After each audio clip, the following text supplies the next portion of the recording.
Le grand matin Sud Radio, 7h-9h, Jean-Jacques Bourdin. Bien, garde alternée des enfants, obligatoire en cas de séparation des parents. C'est une idée du sénateur Iacovelli. Hein, oui, exactement, sénateur Renaissance des Hauts-de-Seine qui propose effectivement que cette garde alternée soit obligatoire. Obligatoire. Alors, bonne ou mauvaise idée, vous vous exprimez, évidemment, sur Twitter, le compte Twitter de Sud Radio. Comme toujours, les débats se poursuivent sur le Twitter de Sud Radio. Je peux vous donner, si vous voulez, la tendance pour l'instant. Vous nous dites que c'est une mauvaise idée à 71%. Tony.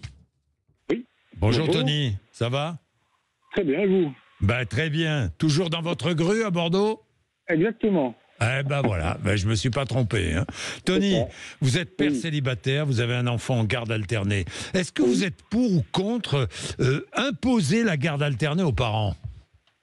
En fait, pourquoi je sais pas, mais je trouve que c'est pas super intelligent d'avoir proposé ça, parce que moi, par exemple, j'ai le cas, c'est ma fille ne veut pas aller chez sa mère. Donc on fait comment? On l'oblige. Vous voyez, moi je pense que dans une séparation, le mieux c'est qu'on s'entende. Donc imposer. Bon, je trouve que c'est un peu... Je ne sais pas si ce monsieur a déjà divorcé dans sa vie, je ne le souhaite pas, mais concrètement, je ne sais pas comment il peut faire ça. Voyez, moi, de rendre obligatoire la garde alternée des enfants, moi non plus, je ne comprends pas. Enfin bon, voilà. J'ai essayé de l'inviter d'ailleurs, ce sénateur Iacovelli, mais pour l'instant, il n'a pas dit oui. Donc, voilà. Non, mais faire prendre conscience à des pères, parce qu'on va se le dire, la plupart du temps, c'est les pères qui n'assument pas vraiment leur rôle dans la plupart des cas de séparation. C'est vrai que les pères, bien souvent, n'assument pas, ne paient pas les pensions, ne s'occupent pas vraiment des enfants comme ils devraient. Alors, qu'on aille les chercher par le col, oui, mais c'est vrai que moi, je ne peux pas imposer à ma fille d'aller chez sa mère. Vous voyez, je ne vois pas comment je peux faire. Ça serait contre-productif, je crois. Bien sûr, mais bien sûr. Merci Tony, merci. Taxer plus les véhicules électriques chinoises. Nous sommes avec Guillaume qui est à Cambrai. Bonjour Guillaume. Bonjour Jean-Jacques, vous allez bien? Ça va très bien et vous? Oui, ça va très bien. Bon. Franchement. À Cambrai, ça va? Oui, il fait frais ce matin. Il fait très frais, on est en pleine période automnale, ça se sent. Hein. Ça, il fait frais, mais c'est partout pareil. Hein. Ici aussi à Paris, je peux vous dire. Hein. J'imagine. On se gèle. Bon, vous dites l'idée paraît séduisante de prime abord, mais attention à quoi? Alors, attention derrière aux répercussions, et notamment, pourquoi pas un éventuel embargo sur la production de batteries électriques, dans laquelle on est encore toujours, malheureusement, très dépendant.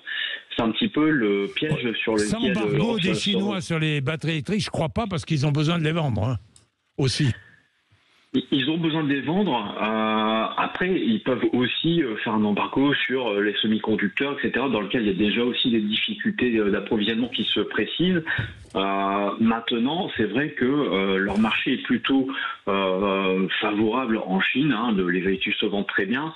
D'un autre côté, je me pose sincèrement la question, si la Chine se dit de toute façon, l'Europe n'aura pas forcément les moyens d'assumer cette règle in vitam aeternam, d'autant plus qu'à un moment donné, le volume fera que, au final... Oui, mais Guillaume, il va bien falloir, à un moment donné ou un autre, que l'Europe montre sa force et que l'Europe développe sa propre industrie, batterie et autres.